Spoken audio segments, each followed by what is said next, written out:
Welcome back to my YouTube channel. ನಾವು last ವೀಡಿಯೋದಲ್ಲಿ previous ಇಯರ್ದೊಂದು ಇದು ಟ್ರಾನ್ಸ್ಲೇಷನ್ ನೋಡಿದ್ವಿ. ಅದು ಇಂಗ್ಲೀಷ್ ಟು ಕನ್ನಡ ಆಗಿತ್ತು. ಸೊ ಅದರ ರಿಲೇಟೆಡ್ ಹಾಗೆ ವೊಕ್ಯಾಬ್ಸ್ ಕೂಡ ನೋಡಿದ್ವಿ. ಸೊ ಇವತ್ತಿನ ವೀಡಿಯೋದಲ್ಲಿ ನಾವು ಕನ್ನಡ ಟು ಇಂಗ್ಲೀಷ್ ಟ್ರಾನ್ಸ್ಲೇಷನ್ ನೋಡೋಣ. ಇದು ಕೂಡ ಪ್ರಿವಿಯಸ್ ಇಯರಲ್ಲಿ ಬಂದಿರತಕ್ಕಂಥದ್ದು. ಸೊ ಇದನ್ನು ಏನು ಮಾಡೋಣ ಅಂದರೆ ಒಂದೊಂದು ಪ್ಯಾರಾಗ್ರಾಫ್ ಆಗಿ ಫಸ್ಟ್ ಟ್ರಾನ್ಸ್ಲೇಟ್ ಮಾಡ್ಕೊಳ್ಳೋಣ. ಬಟ್ ನಾನು ಹೇಳಬೇಕಾದ್ರೆ ಈಚ್ ಸೆಂಟೆನ್ಸನ್ನು ಟ್ರಾನ್ಸ್ಲೇಟ್ ಮಾಡಿ ಹೇಳ್ತಿದ್ದೀನಿ. ಸೊ ಕರೆಕ್ಟಾಗಿ ನೋಡ್ಕೊಳ್ಳಿ. ಹೊಯ್ಸಳೇಶ್ವರ ದೇವಸ್ಥಾನವು ಶಿವನಿಗೆ ಸಮರ್ಪಿತವಾದ ದೇವಾಲಯವಾಗಿದೆ ಮತ್ತು ಇದು ಹಳೇ ಬೀಡು ಹಾಸನದಲ್ಲಿದೆ. ಸೊ ಇಷ್ಟನ್ನು ಟ್ರಾನ್ಸ್ಲೇಟ್ ಮಾಡೋಣ. ಫಸ್ಟ್ ಒಂದು ಕಾಮ ಅಥವಾ ಫುಲ್ ಸ್ಟಾಪ್ ಬಂತಲ್ವಾ. ಸೊ ಇದನ್ನು ಟ್ರಾನ್ಸ್ಲೇಟ್ ಮಾಡಿದರೆ, the Hoysaleshwara temple is a temple dedicated to lord Shiva and is located in the Halebidu in Hassan district. Okay, next line ನೋಡಿ. ದೇವಾಲಯದ ನಿರ್ಮಾಣವು 12ನೇ ಶತಮಾನದಲ್ಲಿ ಹೊಯ್ಸಳರ ರಾಜನಿಂದ ಪ್ರಾರಂಭವಾಯಿತು.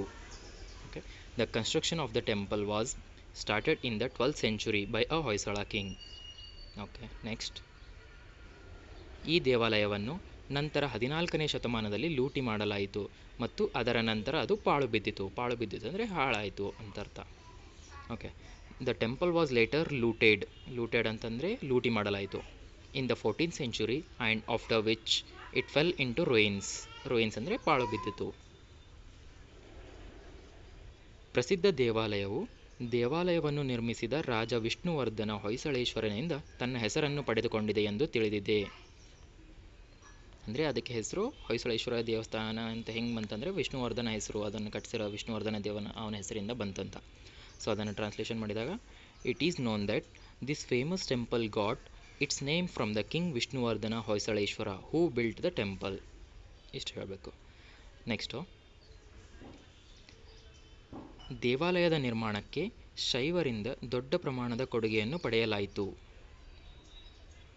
The construction of the temple received a significant contribution from the Shaivites. ಶೈವರಿಂದ ಅಂದರೆ ಶೈವೈಟ್ಸ್ ಅಂತ ಅನ್ಬೇಕು. ನೆಕ್ಸ್ಟು, ವೈಷ್ಣವ ದೇವಾಲಯವಾಗಿ ನಿರ್ಮಾಣವಾಗುತ್ತಿರುವ ಚೆನ್ನಕೇಶವ ದೇವಾಲಯಕ್ಕೆ ಪೈಪೋಟಿ ನೀಡಲು ಇದನ್ನು ನಿರ್ಮಿಸಲಾಗಿದೆ. The construction of the temple ಅದಾಯ್ತಾ. Next, it was built to compete with the Chennakeshava temple which was being constructed as a Vaishnava temple. Next ನೋಡಿ, ಹೊಯ್ಸಳೇಶ್ವರ ದೇವಾಲಯವು ಕೊಳಗಳು, ಮಂಟಪಗಳು ಮತ್ತು ಸರೋವರಗಳಿಂದ ಆವೃತವಾಗಿದೆ. The Hoysaleshwara temple is surrounded by the ponds, mantapas and the tanks ಅಥವಾ lakes ಅಂತ ಕರೀತಾರೆ. ನೆಕ್ಸ್ಟು, ಮಂಟಪಗಳು ಅದಾಯ್ತಾ. ಇದು ಹೊಯ್ಸಳ ಕಾಲದ ಶಿಲ್ಪಗಳು ಮತ್ತು ವಾಸ್ತುಶಿಲ್ಪಕ್ಕೆ ಹೆಸರುವಾಸಿಯಾಗಿದೆ. It is renowned or famous ಅಂತ ಯೂಸ್ ಮಾಡ್ಬೋದು. Famous for the sculptures and the architecture of the Hoysala period. ಶಿವರಾತ್ರಿಯ ಹಬ್ಬಕ್ಕೆ ಫೆಬ್ರವರಿಯಲ್ಲಿ ಈ ದೇವಾಲಯಕ್ಕೆ ಭೇಟಿ ನೀಡಲು ಉತ್ತಮ ಸಮಯ. ಇದನ್ನು ಟ್ರಾನ್ಸ್ಲೇಟ್ ಮಾಡಿದಾಗ, the best time to visit this temple is in February during the Shivaratri festival. Okay, ಈಗ ನೆಕ್ಸ್ಟ್ ಪ್ಯಾರಾಗ್ರಾಫಿಗೆ ಹೋಗೋಣ. ದೇವಾಲಯವು ವಿಶೇಷ ಕೆತ್ತನೆಗಳನ್ನು ಹೊಂದಿದೆ ಮತ್ತು 2 ದೇವಾಲಯಗಳೊಂದಿಗೆ ಯೋಜನೆಯನ್ನು ಹೊಂದಿದೆ, ಒಂದು ರಾಜನಿಗೆ ಮತ್ತು ಇನ್ನೊಂದು ರಾಣಿಗೆ ಅಂತ. ಸೊ ಇದನ್ನು ಟ್ರಾನ್ಸ್ಲೇಟ್ ಮಾಡಿದಾಗ, the temple has a special carvings. ಕೆತ್ತನೆಗಳು ಅಂದರೆ ಕಾರ್ವಿಂಗ್ಸ್. ಸೊ ಇಂಪಾರ್ಟೆಂಟ್ ವೊಕ್ಯಾಬ್ಸ್ ನೋಡ್ಕೊಳ್ಳಿ. And the follows a plan with 2 shrines, one for the king and another for the queen. Okay, next line. ಇದು ಮಹಾಭಾರತ ಮತ್ತು ರಾಮಾಯಣ ದೃಶ್ಯಗಳನ್ನು ಚಿತ್ರಿಸುವ ಗೋಡೆಗಳ ಮೇಲೆ ಸುಮಾರು 1000 ಅಂಕಿಗಳನ್ನು ಹೊಂದಿದೆ. ಇದನ್ನು ಟ್ರಾನ್ಸ್ಲೇಟ್ ಮಾಡಿದಾಗ, it has nearly 1000 figures carved on its walls depicting the scenes from the Mahabharata and Ramayana.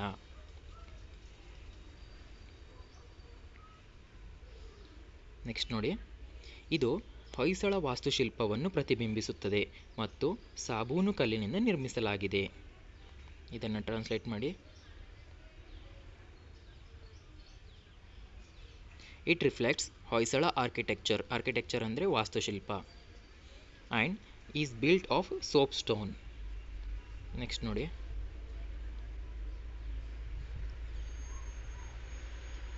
ಈ ದೇವಾಲಯದ ಹೊರಗೋಡೆಗಳು ಸಂಕೀರ್ಣವಾದ ಕೆತ್ತನೆಗಳನ್ನು ಹೊಂದಿದೆ ಮತ್ತು ದೇವಾಲಯವನ್ನು ಹಿಂದೂ ವಾಸ್ತುಶಿಲ್ಪದ ಅತ್ಯುತ್ತಮ ಉದಾಹರಣೆ ಎಂದು ವಿವರಿಸಲಾಗಿದೆ.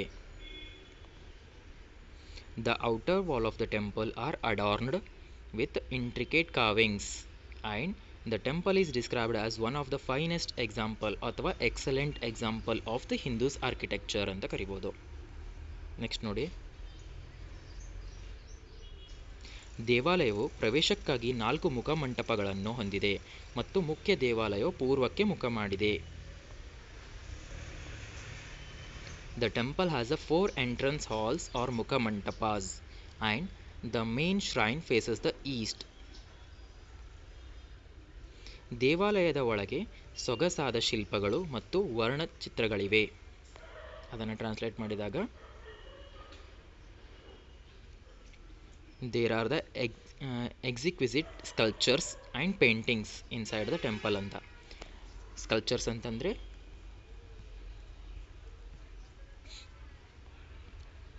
ಶಿಲ್ಪಗಳು. ನೆಕ್ಸ್ಟ್ ನೋಡಿ,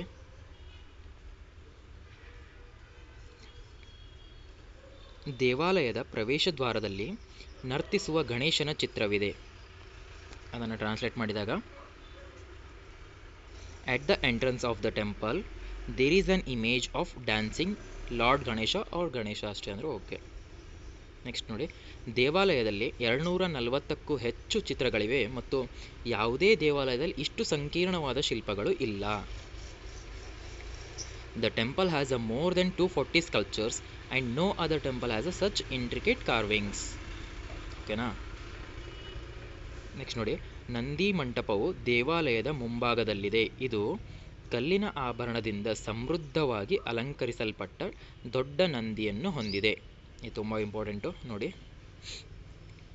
the Nandi mantapa is located in front of the temple. ಓಕೆನಾ. Next, it houses a large Nandi richly decorated with the stone ornaments. Ornaments ಅನ್ನೋದು ನಮಗೆ ಗೊತ್ತಾಗಂಗಿಲ್ಲ. ಅಂದರೆ ಫಸ್ಟ್ ಕನ್ನಡದಲ್ಲಿ ಇದ್ದಾಗ ಏನದ ಆಭರಣಗಳು ಅಂತ ಆಭರಣದಿಂದ ಅಂತ ಬಂದಿದೆ. ಆಭರಣ ಅಂತಂದರೆ ಆರ್ನಮೆಂಟ್ಸ್ ಅಂತ. ಆರ್ನಮೆಂಟ್ಸ್ ಬಿಹೈಂಡ್, ಆಯಿತಾ. ನೆಕ್ಸ್ಟ್ ನೋಡಿ, ಇದರ ಹಿಂದೆ 2 ಮೀಟರ್ ಎತ್ತರದ ಚಿತ್ರದೊಂದಿಗೆ ಸೂರ್ಯನಿಗೆ ಸಮರ್ಪಿತವಾದ ದೇವಾಲಯವಿದೆ. Behind it there is a shrine dedicated to the sun god with an image about the 2 meters tall.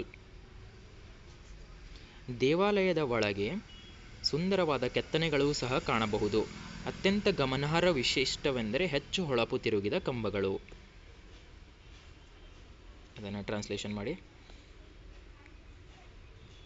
Beautiful carvings can also be seen inside the temple. One of the most notable feature is a highly polished lathe turn pillars ಅಂತ. Okay, next paragraph ನೋಡಿ. ದೇವಾಲಯದ ಅತ್ಯಂತ ಆಸಕ್ತಿದಾಯಕ ಭಾಗವೆಂದರೆ ಗರುಡ ಸ್ತಂಭ. ಇದು ಹಳೆಯ ದಿನಗಳಲ್ಲಿ ರಾಜರೊಂದಿಗೆ ವಾಸಿಸುತ್ತಿದ್ದ ಅಂಗರಕ್ಷಕರ ಇತಿಹಾಸವನ್ನು ಚಿತ್ರಿಸುವ ಅಪರೂಪದ ಕಂಬವಾಗಿದೆ. ಇಷ್ಟನ್ನು ಟ್ರಾನ್ಸ್ಲೇಟ್ ಮಾಡೋಣ first. The most interesting part of the temple is Garuda Stamba pillar ಅಥವಾ Garuda pillar. It is a hero stone like a pillar that depicts the history of royal bodyguards who lived with the king in the earlier times ಅಥವಾ ancient days ಅಂತ use ಮಾಡ್ಬೋದು. ಇಲ್ಲಿ bodyguards, royal bodyguards ಅಂತ use ಮಾಡಿದ್ನಲ್ಲ, ಅಂದರೆ ಅಂಗರಕ್ಷಕರು ಅಥವಾ life savers ಅಂತಲೂ use ಮಾಡ್ಬೋದು ನೀವು. ನೆಕ್ಸ್ಟ್ ನೋಡಿ, ಈ ಅಂಗರಕ್ಷಕರು ತಮ್ಮ ಯಜಮಾನನ ಮರಣದ ನಂತರ ಆತ್ಮಹತ್ಯೆ ಮಾಡಿಕೊಂಡರು. ಅಂದರೆ these bodyguards ಅಥವಾ ಅಂಗರಕ್ಷಕರು ಅಥವಾ life savers committed the suicide after the death of their masters or owners. ಓಕೆನಾ. ನೆಕ್ಸ್ಟ್ ನೋಡಿ, ಮತ್ತು ಈ ಸ್ತಂಭವು ಯಜಮಾನನ ಮರಣದ ನಂತರ ಆತ್ಮಹತ್ಯೆ ಮಾಡಿಕೊಂಡ ಕುರುವಲಕ್ಷ ಎಂಬ ಅಂಗರಕ್ಷಕನಿಗೆ ಗೌರವವನ್ನು ನೀಡುತ್ತದೆ. ಅಂದರೆ ಆ ಪರ್ಟಿಕ್ಯುಲರ್ ಸ್ತಂಭ ಯಾರ ಬಗ್ಗೆ ಹೇಳ್ತದ ಅಂತಂದರೆ ಕುರುವಲಕ್ಷ. ಸೊ ಅದನ್ನು ಟ್ರಾನ್ಸ್ಲೇಟ್ ಮಾಡಿದಾಗ, ಆ್ಯಂಡ್ ದಿಸ್ ಪಿಲ್ಲರ್ ಹಾನರ್ಸ್, ಗೌರವಿಸುತ್ತದೆ ಅಂದರೆ ಆನರ್ಸ್ ಅಂತ.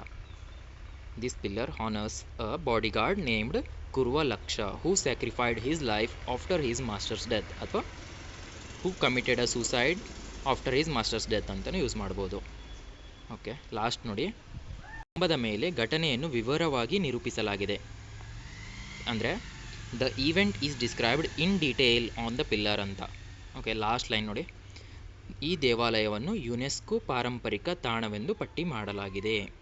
This temple has been listed as a UNESCO world heritage site ಅಂತ. ಸೊ ಇಲ್ಲಿಗೆ ಕಂಪ್ಲೀಟ್ ಆಗುತ್ತೆ ನಿಮ್ಮದು. ಇದನ್ನು 20 to 25 ಮಿನಿಟ್ಸಲ್ಲಿ ಕಂಪ್ಲೀಟ್ ಮಾಡ್ಕೊಳ್ಬೇಕು. ಓಕೆ ಫ್ರೆಂಡ್ಸ್, ಇಷ್ಟ ಆದರೆ ಲೈಕ್ ಮಾಡಿ, ಸಬ್ಸ್ಕ್ರೈಬ್ ಮಾಡಿ. ಹೀಗೆ ನೆಕ್ಸ್ಟ್ ಇಂಪಾರ್ಟೆಂಟ್ ವೊಕ್ಯಾಬ್ಸು ಕ್ಲಾಸಸ್ ಕೂಡ ಬರ್ತಾ ಇರುತ್ತೆ, ಸೊ ಮಿಸ್ ಮಾಡಬೇಡಿ. Okay, thank you, bye.